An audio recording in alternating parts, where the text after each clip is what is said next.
하나님 아버지의 사랑이라는 제목으로 말씀을 함께 나누겠습니다. 우리는 지난주에 성령으로 말미암아라는 제목으로 이 전절 말씀, 5절 말씀을 중점적으로 살펴보았습니다. 5절에 이렇게 나와 있죠. 소망이 우리를 부끄럽게 하지 아니함은 우리에게 주신 성령으로 말미암아 하나님의 사랑이 우리 마음에 부은 바 됨이니. 우리 마음에 성령께서 그의 직접적인 사역으로 하나님의 사랑을 넘치도록 부어주셨다. 이러한 특별한 사역을 살펴보면서 또한 성령의 또 다른 사역들도 함께 연관해 보았습니다. 그리고 지난주에 그 말씀을 보면서 바울이 이 특별한 사역, 성령께서 하나님의 사랑을 우리 마음에 부으시는 사역을 말함과 동시에 계속적으로 하나님의 사랑이 어떠한 것인지를 설명하고 있다. 제가 말씀을 드렸었거든요. 그것이 오늘 말씀에 다 언급된 것입니다. 바로 오늘 말씀 전체가 바로 하나님의 사랑, 이것을 우리에게 전해주고 있습니다. 어떤 면에서는요, 우리가 오늘 보는 이 말씀은 기존의 3장에서 보았던 내용들에 이렇게 다 들어있는 내용입니다. 왜냐하면 복음을 선포하면서 바울이 우리에게 미친 우리의 어떤 절망, 하나님의 진노가 불의로 진리를 막는 사람들의 모든 경건하지 않음과 불의에 대하여 하늘로부터 나타나나니 라고 선포하면서 우리가 얼마나 절망 가운데 있는지, 의인 없나니 하나도 없도다, 율법으로 죄를 깨달음이니라 라고 선포하면서 우리의 절망적인 상태를 말했고, 그리고 그러나 이제는 율법에 하나님의 한리가 나타났으니 라고 말하면서 복음을 단번에 쭉 설명했어요. 그 내용에 하나님의 사랑의 어떠함들이 가득 나타나 있었습니다. 그 구절들 다시 한번 같이 읽어보도록 하겠습니다. 21절부터인데요. 같이 한 목소리로 읽습니다. 시작. 이제는 율법에 하나님의 한 의가 나타났으니 율법과 선지자들에게 증거를 받은 것이라. 곧 예수 그리스도를 믿음으로 말미암아 모든 믿는 자에게 미치는 하나님의 은이 차별이 없느니라. 모든 사람이 죄를 범하였음에 하나님의 영광에 이르지 못하더니 그리스도 예수 안에 있는 성령으로 말미암아 하나님의 은혜로 값없이 의롭다 하심을 얻은 자 되었느니라. 이 예수를 하나님이 그의 피로써 믿음으로 말미암는 화목 제물로 세우셨으니 이는 하나님께서 길이 참으시는 중에 전에 지은 죄를 간과하심으로 자기의 의로우심을 나타내려 하심이니 곧 이때 자기의 의로우심을 나타내사 자기도 의로우시며 또한 예수 믿는 자를 의롭다 하려 하심이라. 네, 이 모든 구절들은 하나님의 구원, 하나님의 사랑을 나타내는데 필요한 위대한 구절들입니다. 할 수만 있으면 여러분 이 구절들을 반복적으로 읽으시고 묵상하시고, 혹 필요하다면요 여러분 이 구절들에 대한 설교가 우리 유튜브에 다 남아 있습니다. 듣고 또 들으시길 바랍니다. 다른 많은 설교도 있지만 특별히 이 31절부터 21절부터 26절까지 나타나는 설교들 여러분 할 수 있는 대로 사모함으로 여러분 들으시기를 바랍니다. 자, 그렇게 하나님의 사랑에 대한 어떠한 진술들이 이미 나타나 있는데 바울은 지금 5장에서 하나님의 사랑의 진술을 다시 하고 있어요. 신자의 상태를 말하면서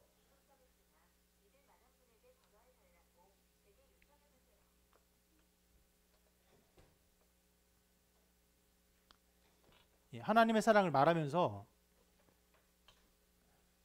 그 신자의 상태를 먼저 말했습니다. 그 신자의 상태를 말하면서 사랑을 말하는 어떤 단계가 있기 때문에 그런데, 자, 오늘 말씀 바로 전에 나온 신자의 상태가 어떻습니까? 이렇게 나와 있는데 1절부터 5절까지가 그 신자의 상태인데 좀 요약해서 보면 이렇게 말할 수 있어요. 또한 그로 말미암아 우리가 믿음으로 서 있는 이 은혜의 들어감을 얻었으며 하나님의 영광을 바라고 즐거워하느니라. 그 즐거워하는 게 어느 정도입니까? 다만 이뿐 아니라 환난 중에도 즐거워하나니. 이것이 신자의 상태예요. 그리고 지난주에 계속적으로 말씀한 것처럼 성령으로 말미암아 하나님의 사랑이 우리 마음에 부은 바 되미니.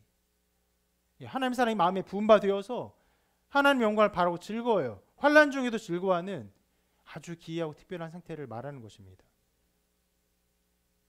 그래서 이런 흐름이에요. 하나님의 사랑이 있어요. 구원의 사랑이 나타났습니다. 그래서 신자가 놀라운 상태에 있어요.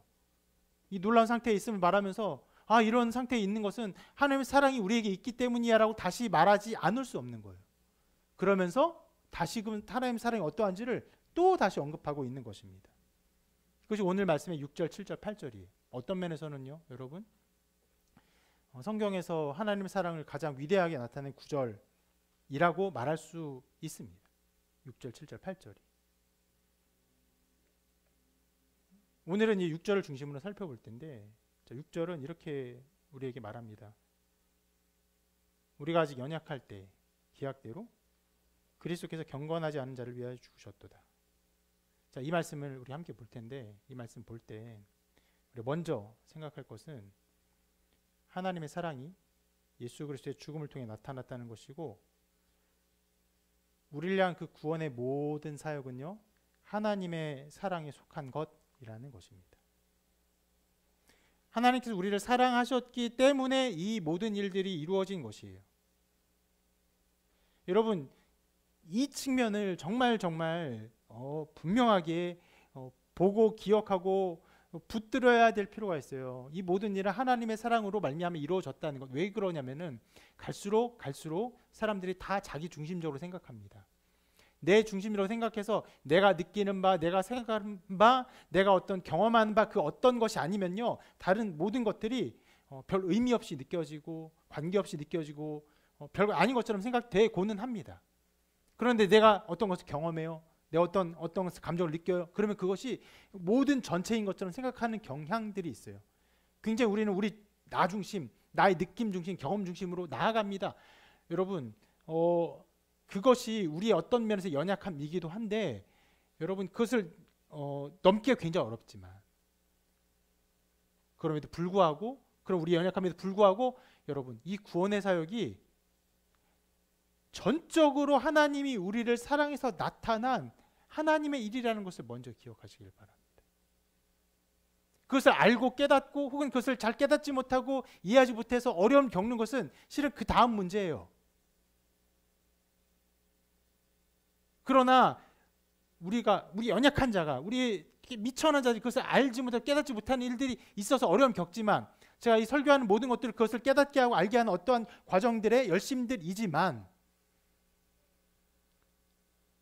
그 모든 일의 원천인 예수 그리스도의 구원의 사역은 하나님 우리를 사랑하셔서 이미 나타나고 이미 다 끝난 하나님의 사역입니다. 우리를 사랑하셔서 그 일을 하셨어요. 그 일을 먼저 기억하시기를 바랍니다.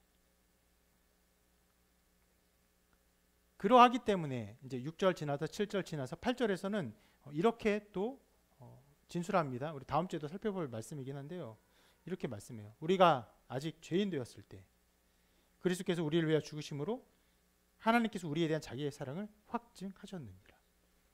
언제 확증하셨습니까? 우리가 죄인 되었을 때. 우리가 믿고 믿음 가운데 충만한 어떤 삶을 살 때 그 사랑을 보여주신 것이 아니라, 우리가 죄인 되었을 때, 우리가 경건하지 않을 때, 우리가 연약할 때, 그때 하나님이 어떤 면에서 원수됐을 때에 하나님께서 이미 그 사랑을 다 드러내서 확증하셨어요. 완전하게 드러내셨습니다. 이 구원사역이 하나님의 사랑으로 인한 하나님의 완전한 사역이라는 것은요, 성경이 끊임없이 가르치고 드러내는 위대한 사실입니다. 이 말씀에도 하나님의 사랑이 잘 드러나 있죠. 세상 사람들이 가장 잘 아는 구절이라고 생각할 수 있습니다. 요한복음 3장 16절 같이 한번 읽어볼까요? 시작. 하나님이 세상을 이처럼 사랑하사 독생자를 주셨으니 이는 그를 믿는 자마다 멸망하지 않고 영생을 얻게 하려 하심이라. 네, 하나님이 세상을 이처럼 사랑하셨기 때문에 이 일이 일어났어요. 그렇기 때문에 다시 한번 권면합니다. 여러분, 어떤 경우에서라도, 어떤 상황에서라도 하나님의 구원이 하나님의 사역에 속한, 하나님의 사랑에 속한 일이라는 것을 반드시 기억해야 돼요. 그냥 그 일이 있고, 우리가 그걸 깨닫고 아는 어떤 과정들이 굉장히 중요하고 소중한 일이지만, 우리의 이해, 우리의 깨달음, 우리의 감정, 우리의 감각, 그런 것들이 어떠한 것을 떠나서 하나님의 사랑은 이미 충만하게 나타났어요. 그것을 더 알고 깨닫는 우리 어떤 감각들 중요합니다. 여러분, 근데 우리의 감각이 중요한 겁니까? 아니면 그 모든 감각을 온전히 있게 하고 그것을 맛보게 하는 그 원천이 중요한 것입니까? 원천이 중요한 것이죠. 한량없는 하나님의 사랑의 사역이 이루어졌어요. 그런데 어떤 면에서는 오늘 말씀의 그 6절, 우리가 아직 연약할 때 기약대로 그리스도께서 우리를 위하여, 경건하지 않은 자를 위하여 죽으셨도다, 이 말씀에 하나님의 어떠한 그 주권적인 사역을 많이 드러내는 것 같은 느낌이 별로 안 들 수도 있어요. 그런데 그것은요, 실은 이 단어에 아주 선명히 드러나 있습니다. 그것은 바로 오늘 6절에 나온 기약대로라는 단어예요. 실은 이 단어를요, 오늘 말씀에서 지워도요, 문장이 매우 자연스럽습니다. 지우고 한번 읽어볼게요. 읽어봅니다. 시작. 우리가 아직 연약할 때 그리스도께서 경건하지 않은 자를 위하여 죽으셨도다. 어떻습니까? 문장이 명료하죠. 우리가 연약할 때 그리스도께서 우리를 위하여 죽으셨도다. 경건하지 않은 자를 위하여 죽으셨도다. 아주 선명하게 나타나는 단어예요. 그런데 일부러 아주 분명하게 기약대로라는 말을 언급합니다. 이렇게 써 있죠. 우리가 아직 연약할 때 기약대로 그리스도께서 경건하지 않은 자를 위하여 죽으셨도다. 이 기약대로를 영어로 번역할 때는 뭐라고 번역했을까요? 굉장히 여러분 이렇게 번역했다고 라고 생각할 수 있어요. 이렇게 번역하고 있는데 at the right time, 바로 그 시간에, 바로 정확한 그 시간에. 네, 하나님께서 생각하셨을 때 가장 정확한 at the right time, 가장 그 일이 필요한 그 시기에 이 일이 나타난 것이. 그래서 오늘 말씀이 예수님의 죽으심의 그 모든 사역들, 우리를 사랑하신 그 모든 사역이 하나님의 사랑, 하나님의 계획, 하나님의 뜻으로부터 모두 흘러나왔구나 라는 것을 보여주고 있는 것이에요.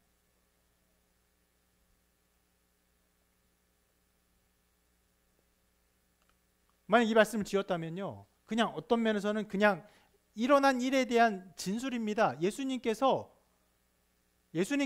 연약한 자를 위하여 죽으셨도다라고 하는 진술이에요. 그런데 아주 명료하게 이 일을 계획하시고 이끄시고 시행하신 하나님의 뜻과 주권성을 이것이 드러내요. 기약대로 at the right time, 바로 그 시점에. 그럼 여러분, 여기서 at the right time, 어떤 시간을 말하는 것입니까? 성경에서는 오늘 말씀을 보면요, 명료해요. 어떤 시간이 바로 우리가 아직 연약할 때예요. 우리가 아직 연약할 때, 그때에 기약대로 we were still helpless라고 하나요. 그렇게 번역되는 시간입니다. 이 우리가 아직 연약할 때는요, 여러 가지로 해석할 수 있는 방면들이 있는데, 먼저는요, 이것을 이렇게 볼 수 있습니다. 뭐냐면 바로 인류가 연약할 때를 말하는 것입니다. 2000년 전에 예수님께서 오셨는데 그때가 어떤 때입니까? 바로 인류가 연약할 때라는 말이에요. 정확히 그 시점이 인류가 연약한 그 어떠함이 드러난 때라는 것이에요. 그럼 인류가 어떤 면에서 연약했는가 몇 가지를 살펴볼 수 있어요. 가장 먼저는 율법을 받은 이스라엘 민족의 연약함입니다. 하나님께서 인류를 만드시고, 근데 인류가 타락했어요. 구원하기로 작정하셨습니다. 구원하기로 작정하셨는데 그 작정 중에서 한 시기가 왔어요. 그 시기는 하나님께서 한 민족을 택하셔서 하나님의 뜻을 보다 더 명료하게 계시하시고 알리시겠다고 작정하실 때였어요. 그때 부름받은 사람이 누구입니까? 아브라함이죠. 아브라함을 택하셔서 부르셨어요. 그리고 아브라함이 거대한 민족을 이루었을 때 그때 하나님께서 이스라엘 민족에게 율법을 주셨어요. 누구를 통해? 모세를 통해 주셨습니다. 휴지 한 칸만 주겠어요?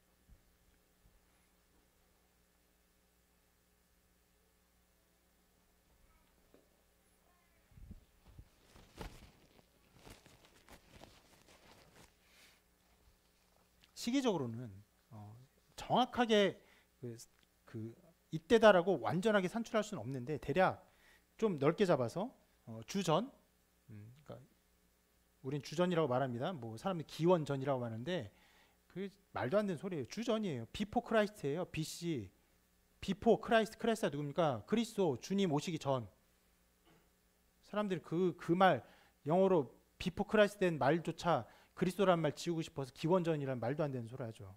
예, 기원전은 말도 어떤 의미에서 맞는 말인데 예, 명확하게 주전이 주님께서 오시기 전 1450년경 혹은 조금 더 가까이 보면요 1230년경으로 봅니다. 대략 200년이나 좀 차이가 있긴 한데 대략 1000년 이상 전에 이스라엘 민족이 하나님부터 십계명을 받았어요. 율법을 받았어요. 그리고 그 긴 기간 동안 1000년 이상 동안 이스라엘 민족이 율법의 어떠함을 누렸습니다.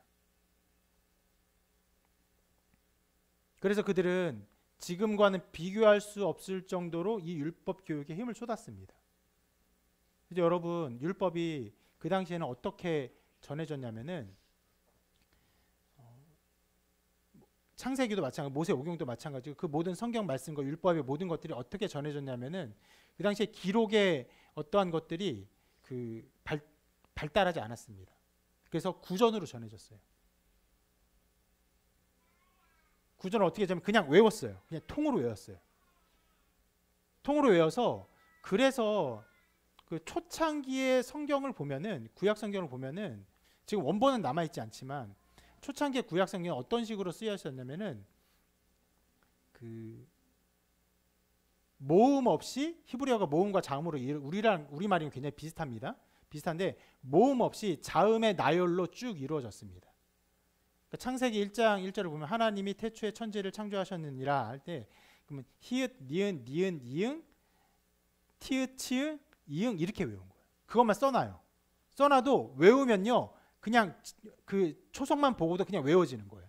하나님이 태초에 천지를 왜냐하면 그렇게 외웠기 때문에 그 외에는 다르게 읽힐 수가 없는 거예요. 그렇게 그들은 모든 성경을 다 외우고 그것을 구전하고 그렇게 가르쳤어요. 그렇게 말씀을 외우고 또 가르쳤습니다. 게다가 그 국가는 어떤 국가입니까? 아브라함 이후에 이스라엘이 세워졌죠. 이스라엘이 나타났습니다. 그 국가 나타났어요. 신정 국가예요. 믿음으로 말미암아 통치된 국가였습니다. 율법으로 말미암아 통치된 국가였어요. 그런 시기를 그들이 1000년 이상 보냈죠. 그리고 그 시간이 지나고 예수님이 오실 때 그때가 어떤 때였습니까? 이렇게 말할 수 있어요. 율법의 한계를 온 민족이 함께 경험하고 있었던 때.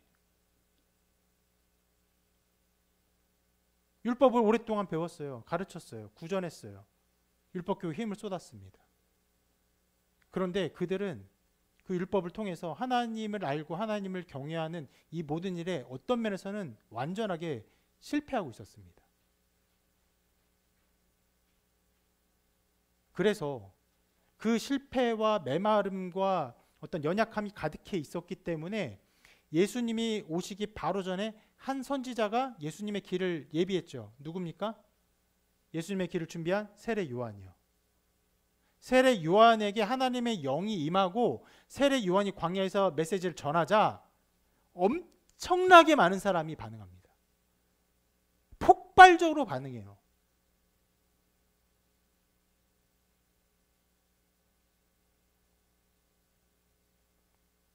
사람들의 어떤 영적 갈급함, 메마름이 거기에 완전히 드러나 있는데, 자, 그런데 그 메마른 상태에서 이 요한의 말씀을 들었는데 요한이 외친 그 메시지의 어떠함을 보면요, 이렇게 선포하고 있습니다. 함께 읽어볼게요. 시작. 요한이 많은 바리새인들과 사두개인들이 세를 베푸는 대로 오는 것을 보고 이르되, 독사의 자식들아, 누가 너희를 가르쳐 임박한 진노를 피하라 하더냐. 그러므로 회개에 합당한 열매를 맺고 속으로 아브라함이 우리 조상이라고 생각하지 말라. 내가 너희에게 이르노니 하나님이 능히 이 돌들로도 아브라함의 자손이 되게 하시리라. 이미 도끼가 나무 뿌리에 놓였으니 좋은 열매를 맺지 아니하는 나무마다 찍혀 불에 던져지리라. 이 말씀들을 어떤 면에서는 너무 이렇게 듣는 사람들을 깨우치기 위한 강력한 충격요법이다 생각할 수 있지만, 아니요. 실은 말씀의 구절구절들이요, 그 당시에 어떤 영적 상황을 그대로 드러내는 일들이었어요. 바리새인과 사두개인, 그냥 아무나 막 말하는 것이 아니라 실은 그 당시 영적 어떤 가르침들을 가르쳤던 또 그 대표했던 사람들이에요. 실은 나중에 우리가 사도행전에서 보고 있지만 바리새인과 사두개인은요, 엄청나게 싸웁니다. 거의 우리나라로 따지면 여당과 야당이에요. 그 정도로 싸워요. 엄청나게 싸워요. 바리새인은 부활이 있다, 사두개인은 부활이 없다. 근데 그렇게 엄청나게 싸울 정도의 사이가 나쁘지만 어떤 면에서는 이스라엘 민족의 영적 가르침을 가르치는 자들의 대표자들이에요. 그들 모두에게 말하는 것이에요. 뭐라고요? 독사의 자식들아, 회개해라? 아니요. 임박한 진노를 피하지 말아라. 심지어 아브라함의 자손이라고도 생각하지 말아라. 하나님이 이 돌들로도 하나님의 자손으로 만들 수 있다. 이미 도끼가 뿔에 놓였다. 그리고 찍힐 것이다. 이런 설교는요, 여러분 단 한 번도 어떤 면에서는 우리가 목사님들의 설교를 통해서 들을 수 없습니다. 이런 메시지의 설교는. 왜냐하면 그런 때는 우리가 경험하지는 않았어요. 이미 심판이 임했고 이미 멸망해야 되는 그런 때를 우리가 경험하지 않았어요. 누가 이런 식으로 누구에게 회개를 가르치거나 죄에 대해서 책망한다면 실은 과장한 거예요. 과한 거예요. 그러나 그 시기에는 이것이 과한 것이 아니었어요. 율법의 어떤 가르침들이 계속되었지만 그들은 완전히 실패했고 율법의 어떤 이루지 못했어요. 그래서 이렇게 말하는 것이에요. 요한은 이렇게 강력하게 선포했고, 바울은 로마서에서 율법의 한계를 뭐라고 말했으면 이렇게 말했어요. 우리가 알거니와, 율법이 말하는 말은 율법 아래에 있는 자들에게 말하는 것이니 이는 모든 입을 막고 온 세상으로 하나님의 심판 아래에 있게 하려 함이라. 그러므로 율법의 행위로 그 앞에 의롭다 하심을 얻을 죄가 없나니 율법으로는 죄를 깨달음이니라.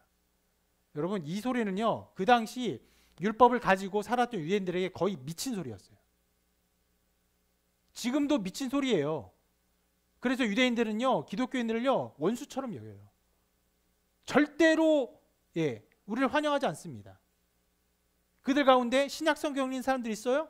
가면 내쫓아 버립니다. 원수처럼 생각해요. 그런 자들에게 말하는 거예요. 율법으로는 죄를 깨달음이니라.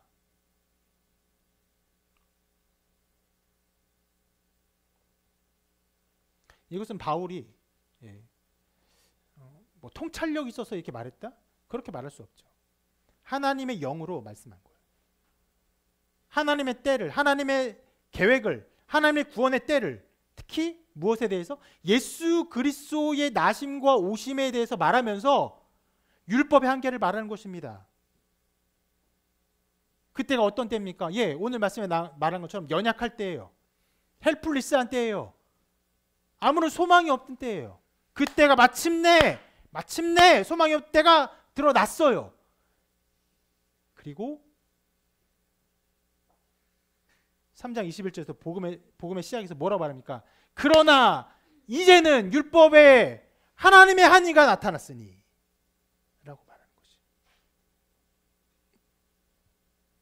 그러니까 우리가 연약할 때 at the right time 기약대로 예수께서 죽으셨다는 것은요. 그 연약할 때 어떤 것을 말하는 거예요? 율법의 모든 한계가 다 드러난 때예요. 여실하게 드러난 때를 말하는 것입니다. 그리고 또 다른 면도 생각해 볼 수 있습니다. 그것은 바로 어떤 면에서 그 당시에 철학에 대해서예요. 철학적인 사조가요, 굉장한 많은 연구와 또 공부가 되었죠. 궁극적인 실체에 대한 연구가 엄청나게 성행했습니다. 그리고 그때가 막 지나가고 있던 때였어요.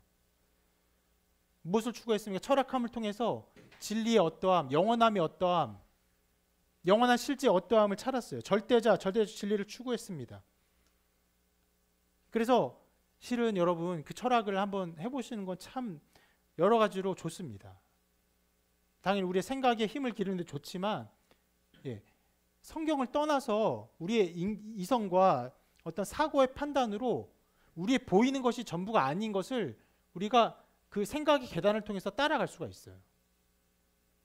그래서 철학자들이 어떻게까지 생각했습니까? 자기들이야말로 빛을 본 사람이다. 참 빛을 본 사람이다. 일반 사람들은 어떤 사람이에요?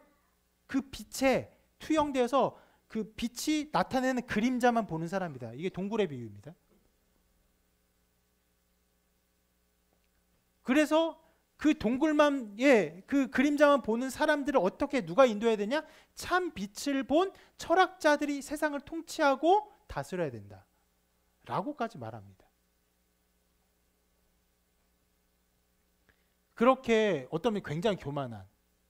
근데 실은 교만하도 말할 수 없어요. 그들은 그러한 진리를 통해서 대단한 것들을 이루었습니다. 대단한 진리의 어떠함을 만졌어요. 그러나 명료하게도 하나님을 알 수 없었어요. 비슷하게 아는 듯했지만 참된 빛을 아는 것과 그 빛에 비슷한 것을 생각하는 것은 다른 것이었어요. 그래서 바울은 이렇게 말하죠. 하나님의 지혜에 있어서는 이 세상이 자기 지혜로 하나님을 알지 못함으로 하나님께서 전도에 미련한 것으로 믿는 자들을 구원하시기를 기뻐하셨도다. 여러분 그냥 하는 소리가 아니에요. 실제로 그 시기에 그 세대에 헬레니즘의 수많은 문화 속에서 자기 지혜로 하나님을 알려고 했지만 알 수 없었어요.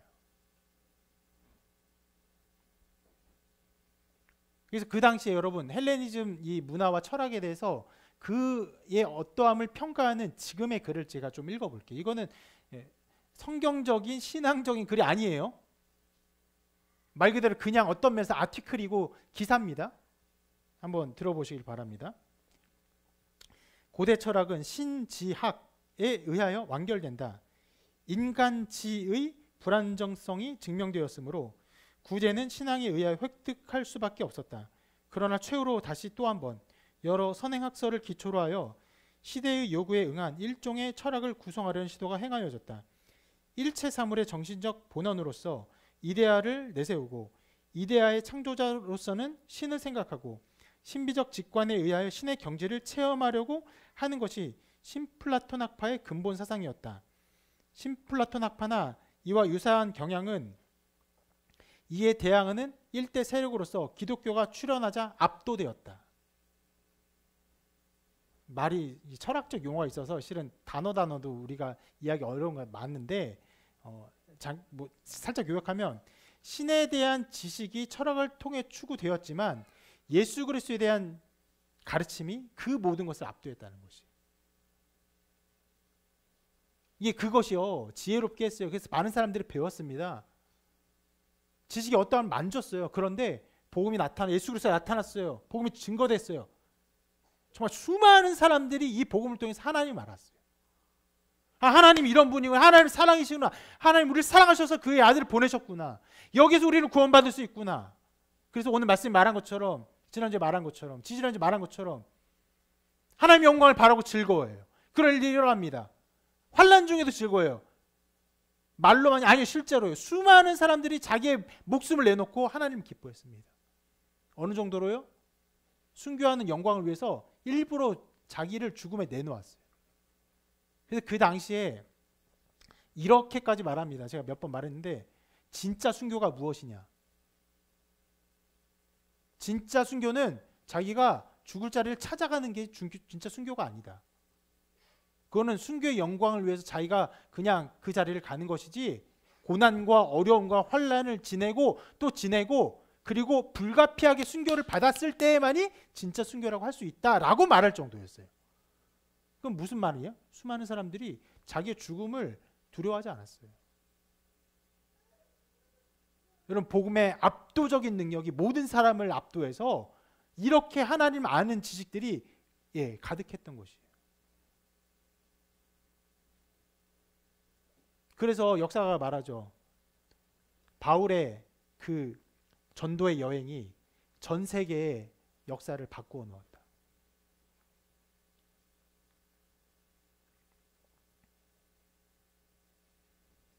바로 그런 때였어요. 철학적인 지식과 하나님에 대한 어떤 추구가 있었지만 그것이 온전히 이루어지지 못했어요.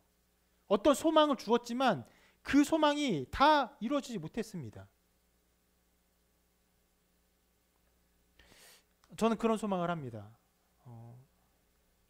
아까 그 말씀도 그렇고 여기도 그렇고 뭐냐면, 구약 시대에서 그들이 율법에 의한 어떤 소망이 다 깨어졌고 그들의 어떤 절망을 지금 우리가 조금이라도 맛볼 수 있으면 얼마나 좋을까. 왜냐하면 그 절망 속에서 이 복음의 빛이 얼마나 찬란한지를 알게 되기 때문에. 또한 이것도 마찬가지예요. 이 철학함을 추구하고 그것에 대한 기대와 소망이 가득했던 시기를 우리가 살고, 그리고 그 마침내 이루어지지 않았어요. 그런 절망을 또 우리가 알게 되면 얼마나 좋았을까. 그런 생각을 합니다.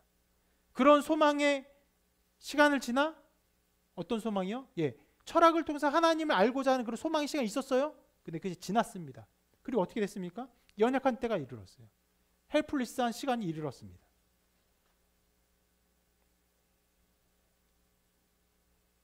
신학적으로, 철학적으로. 또 한 부분을 살펴볼 수 있어요. 그것은 바로 문명에 대해서입니다. 이건 길게 살펴보지 않을 거예요. 이거를 보려면 정말 말 그대로 어마어마한 시간이 들기 때문에. 수많은 나라들이 등장했습니다. 아수르, 바벨론, 중국 같은 나라들이 등장했어요.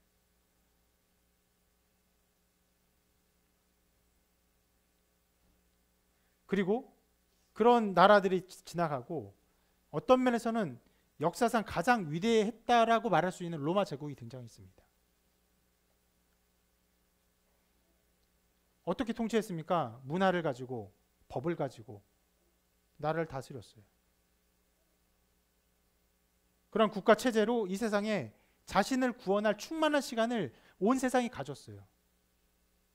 그런 시기들이 지났던 때예요. 실은 이것도 우리가 알았으면 얼마나 좋았을까 싶어요. 우리는 그런 시대에 살지 않거든요. 어떤 시대요? 어떤 나라가 출현해서 뭐 중앙아시아, 동아시아, 서아시아 혹은 유럽을 더 넘어서 그 나라를 다 점령하고 거대한 제국을 만들고 거기서 아름다운 법으로 통치하고 아름다운 유토피아를 꿈꾸는 나라가 이루어지면 얼마나 좋을까? 여러분, 그런 기대와 소망 있습니까? 아니요. 국경과 국경을 침범해서 전쟁이 나고 그런 거 아예 없기를 소망하잖아요. 그러니까 우리는 그런 시대를 전혀 맛보지 못한 거예요. 어떤 거대한 국가가 출현하고 그것에 새로운 기대와 소망을 갖고 그것이 이 땅에 어떤 유토피아를 가져오겠다는 그런 기대의 한 끗도 우리는 맛보지 못했어요. 근데 그런 시대를 살았어요. 그 시대가 지날 때였어요. 그것이 인간을 구원하지 못한 것이 증명될 때, 바로 그 연약할 때가 나타난 것이에요. 그 at the right time, 연약할 때 바로 그 시간에 하나님의 일이 나타난 것이에요. 그리고 이 연약할 때를요, 이제 좀 다른 면에서 이건 하나의 그 어떤 면에서 역사적인 상황, 신학적 역사적 상황, 그리고 철학적 역사적 상황, 문명적 역사적 상황을 연약함을 보는 것이에요. 또 다른 면에서 연약할 때를 볼 수 있는데 그것은 바로 말씀이 말하는 바 우리 인간의 연약함입니다. 이미 바울은 앞에 말씀들을 통해서 그 연약함을 이렇게 말했습니다. 한번 같이 읽어볼게요. 시작. 기록된 바 의인은 없나니 하나도 없으며 깨닫는 자도 없고 하나님을 찾는 자도 없고 다 치우쳐 함께 무익하게 되고 선을 행하는 자는 없나니 하나도 없도다.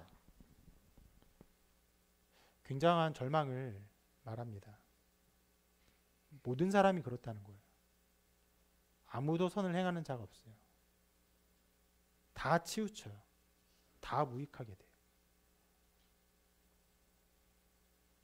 이런 연약함을 칼빈은 나중에 전적 타락, 전적 부패라고 말합니다. 우리가 전에 칼빈의 5대 교리를 잠깐 보았습니다.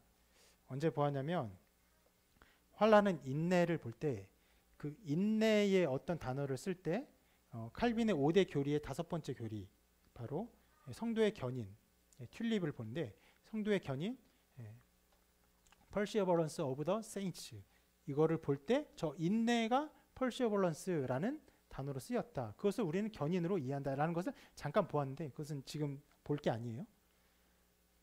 오늘 말하는 이 인간 무능력은 칼빈의 교리의 첫 번째입니다. 전적 타락.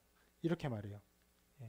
total depravity, 전적 부패, 전적 타락이에요. 앞에 말씀한 내용들이 이것을 드러내요. 이것이 바로 연약함인데 실은 연약함이라는 단어는 어떤 면에서는 적절하지는 않은 것 같아요. 연약함은 어떤 느낌입니까? 아주 강하지 못한 것, 뭔가 좀 부족한 것, 아니요 그런 것을 말하는 것이 아니에요. 영적 진리를 이해할 수 없는 것이, 하나님의 사랑을 마땅히 알아야 할 때조차 그것을 알지 못해요. 하나님을 기쁘시게 하는 것에도 완전히 무능합니다. 여러분을 떠나서 세상 사람 보세요. 세상 사람들이 하나님을 기뻐하는 것에 얼마나 무능합니까? 하나님을 기뻐하는 그 관념에서 얼마나 연약합니까? 얼마나 아무런 관념이 없어요. 아무런 소망이 없습니까?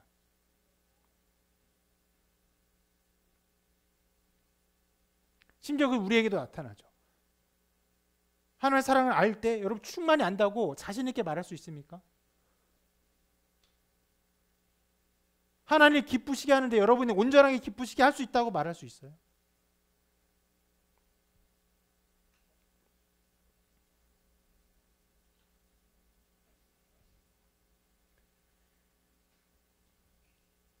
하나님께 기쁨이 될 만한 것이 인간에 아무것도 없는 것이에요. 그래서 아까 본 말씀에, 방금 전에 본 말씀에서는 그런 인간의 상태 뭐라고까지 말합니까? 하나님을 찾는 자가 전혀 없다라고까지 말해요. 아무도 없어요. 그 시기입니다. 인간이 연약할 때는 그것을 말하는 것이에요. 그때에 그 시간에 어떻게? 기약대로, 하나님의 방법대로, 하나님의 생각대로, 하나님의 정한 때에 나타났어요. 무엇이 나타났습니까? 우리가 연약할 때에 기약대로 어떻게 나타나요? 그리스도께서 경건하지 않은 자를 위하여 죽으셨도다. 그 다른 존재가 아니에요. 오직 그리스도를 통해 하나님의 사랑이 나타났어요.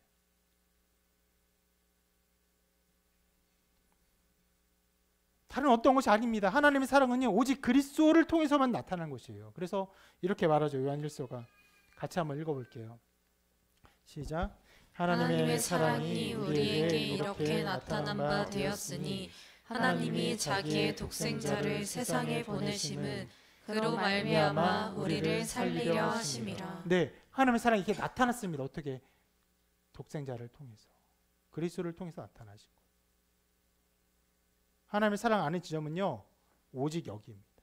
오직 여기예요. 그래서 어떤 면에서 저는 이렇게 권면합니다. 여러분, 어떤 면에서 하나님의 사랑을 느끼려고 아둥바둥하지 마십시오. 어떤 그 감각과 감정들을 끌어올리려고 그렇게 애쓰지 마십시오. 예수 그리스도의 어떠함을 아는 그 자리가 하나님의 사랑을 아는 자리예요. 그분은 어떤 분이십니까? 예. 성부, 성자, 성령 삼위일체 하나님의 이 위격, 하나님의 아들이신 분이세요. 세가족방 공부하신 분들은 아시겠지만 하나님은 사랑이세요. 그것이 하나님의 어떠함을 드러냅니다. 사랑은 언제나 이곳에서 저곳으로 가는 마음이에요. 근데 그것이 하나님의 존재 자체라고 해요. 그러면 하나님의 존재 안에 이미 한 존재가 아니라 어떤 면에서는 다른 존재를 말하는 것이에요. 다른 위격이 있어요. 사랑으로 가득 차 있는 존재입니다. 영원히 사랑으로 존재하시는 분이세요. 그런데 하나님의 영원한 사랑 가운데 계시는 성자께서 영원한 사랑과 영광의 자리를 내어놓으시고 이 세상에 오셨어요. 죄와 굴욕과 비극과 슬픔의 세계에 오셨습니다. 무엇보다 이 세상은요, 하나님을 기뻐하지 않고 하나님을 대적하며 하나님을 멸시하는 장소입니다. 그렇게 죄가 가득한 세상에 구원의 뜻을 가지고 오셨습니다. 그리고 어떻게 나셨습니까? 처녀의 몸에서 인간의 아기로 나셨어요. 인간으로 오시고 인간의 아기로 나시고 그리고 소년으로 자라나셨습니다. 그리고 나중에 청년으로 장성하셨어요. 이 모든 것은요, 예수님이 인간의 모든 연약함을 자기 몸에 두셨다는 거예요. 완전한 인간으로서.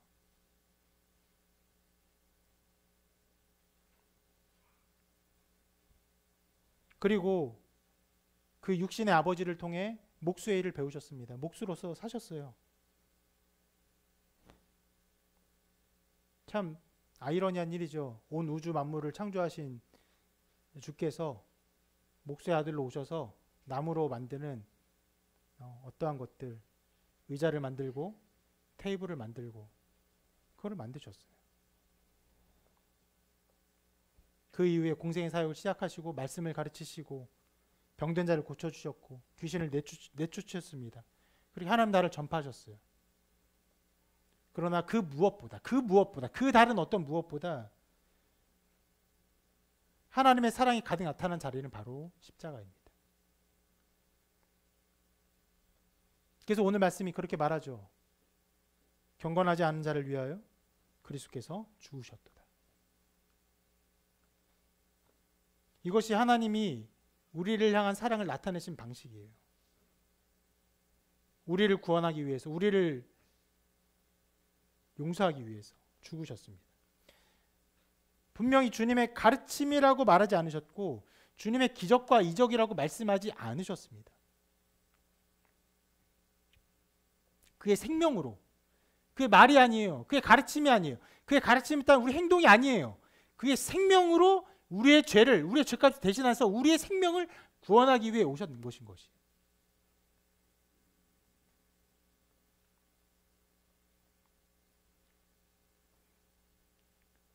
그 고귀한 하나님의 아들이신 예수 그리스도의 생명이 우리를 위해 바치셨는데 오늘 6절에서는 어떤 자래요? 경건하지 않은 자라고 말해요. 다음 주에 계속 살펴볼 텐데 ungodly예요.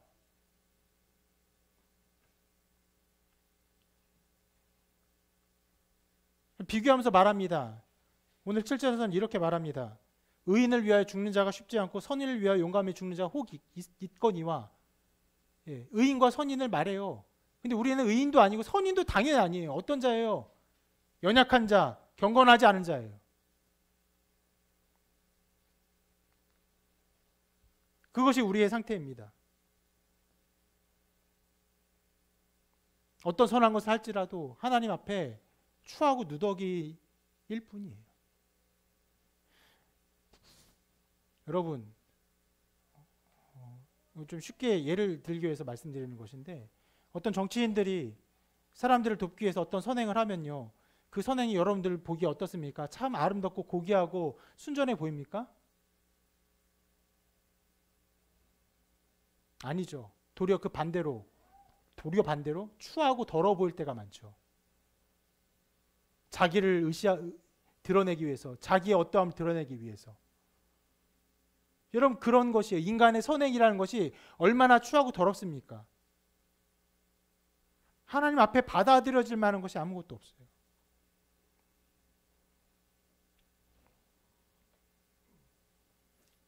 우리는 그렇게 하나님 앞에 선을 행할 수 있는 자가 아니에요. 그뿐 아니라 우리가 얼마나 연약한 자인가 하면 우리가 선을 행할 수 없는 자라는 것을 잘 알지도 못해요. 이 관념적인 일입니까? 아니요. 실제적인 일이에요. 너무너무 실제적인 일이에요. 어느 정도까지요? 예수를 믿는 자들조차도 기도하는 순간에 어떤 순간에 언제나 무엇을 붙들려고 합니까? 내가 하나님을 위해서 했던 어떠한 신앙적인 일들, 선한 일들을 붙들려고 하는 마음들이 언제나 마음에 가득해요.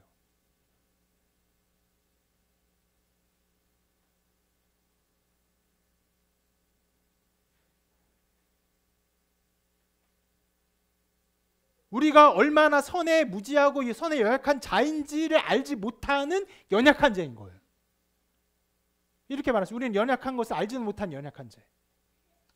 자꾸 뭔가를 자랑하려, 자꾸 무언가를 의지하려고 해요.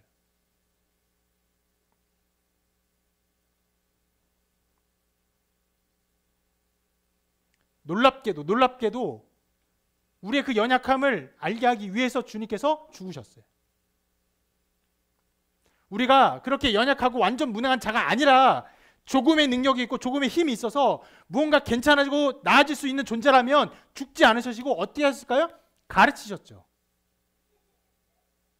깨우쳐 주셨죠. 잘하게 하십니다. 우리가 할 수 있었다면요.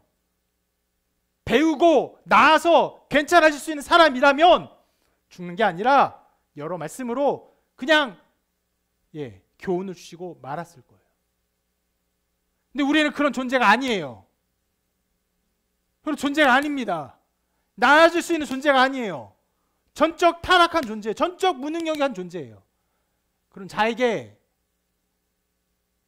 우리의 생명값을 대신하기 위해서 주님이 그 생명을 바치신 것이.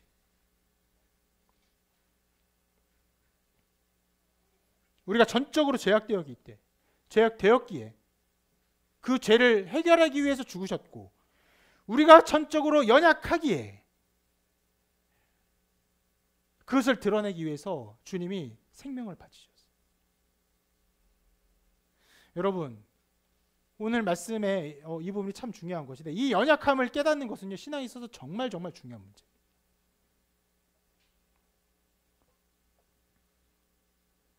우리 때로 착각하는 것들이 있을 수 있는데, 우리가 믿음을 가진 이후에 우리가 무엇을 해야 되는가, 무엇을 할 수 있는가, 이런 것들을 우리가 관심을 기울이곤 합니다.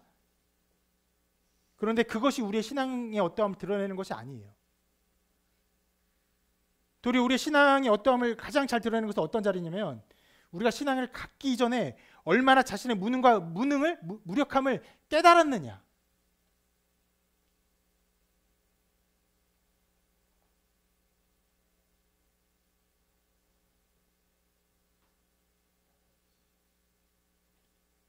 유명한 찬송 중에 그것이 있죠. 나 같은 죄인 살리시. 나 같은 죄인 살리신 주 은혜 놀라워. 나 같은 죄인이라고 고백하느냐.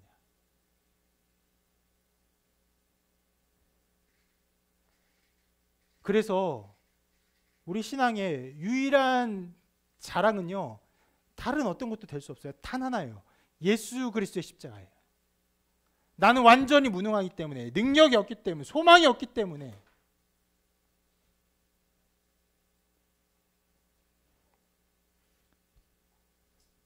혹시 여러분 스스로 생각할 때 하나님 앞에서 자랑할 것이 없어서 걱정합니까? 하나님을 기뻐하지 않아서 걱정합니까? 하나님을 기쁘시게 할 것이 없어서 걱정합니까? 실은 어떤 면에서는 그것이 걱정되면요, 여러분, 정말 은혜의 어떤 자리 한 지점에 있는 거예요. 어떤 자리? 아, 내가 연약한 자구나.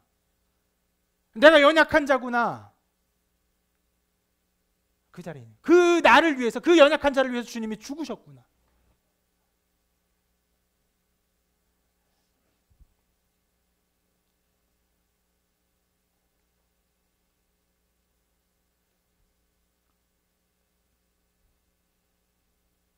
언제 죽으셨습니까? 우리가 아직 연약할 때. 우리가 아직 연약할 때. 그때 죽으심으로 하나님 사랑이 드러났습니다.